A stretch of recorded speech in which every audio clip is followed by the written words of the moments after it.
490 enfants, parmi lesquels des centaines qui sont nés au plus fort du conflit contre Boko Haram, dont les incursions au Cameroun ont commencé en 2013, font partie des bénéficiaires des dons remis par Fayengo Francis, le coordonnateur du Comité national de désarmement, démobilisation et réintégration des ex-combattants CNDDR. À côté d'eux, leurs parents, 520 ex-combattants, hommes et femmes, qui ont répondu il y a 2 ans à l'appel de la paix, alors que les autorités camerounaises procédaient le 11 juin 2020 à l'ouverture effective du centre provisoire de transit de Méry dans la région de l'extrême nord en vue de la mise en œuvre des missions dévolues au CNDDR.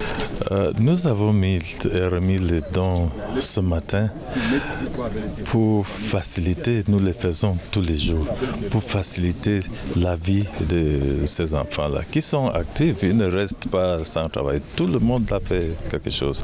Donc notre rôle, en attendant le grand retour ici dans ce centre de réhabilitation, c'est de les faciliter la tâche de tous les jours. Donc les dons-là étaient destinés à faciliter la vie de tous les jours.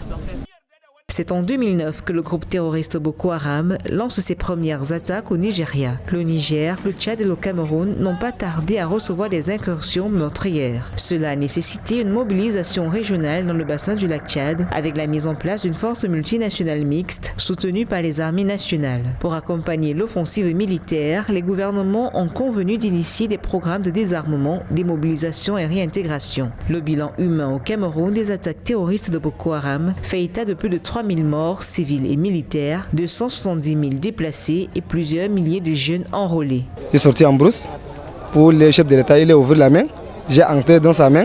Bon, il m'a ramené ici jusqu'à Moura pour arriver à Méry. Merci beaucoup pour l'État.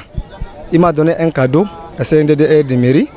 Bon, je voulais dire que je vis bien, merci pour lui, mais je vais continuer pour faire le marché avec ça un peu, pour débrouiller à la maison. Pour rappel, l'objectif majeur du CNDDR est la réintégration durable des ex-combattants et les groupes associés au sein de la communauté de leur choix. Une réintégration inachevée pouvant engendrer des risques pour la sécurité des ex-combattants et augmenter aussi la possibilité de rechute dans un conflit ou encore exacerber le grand banditisme.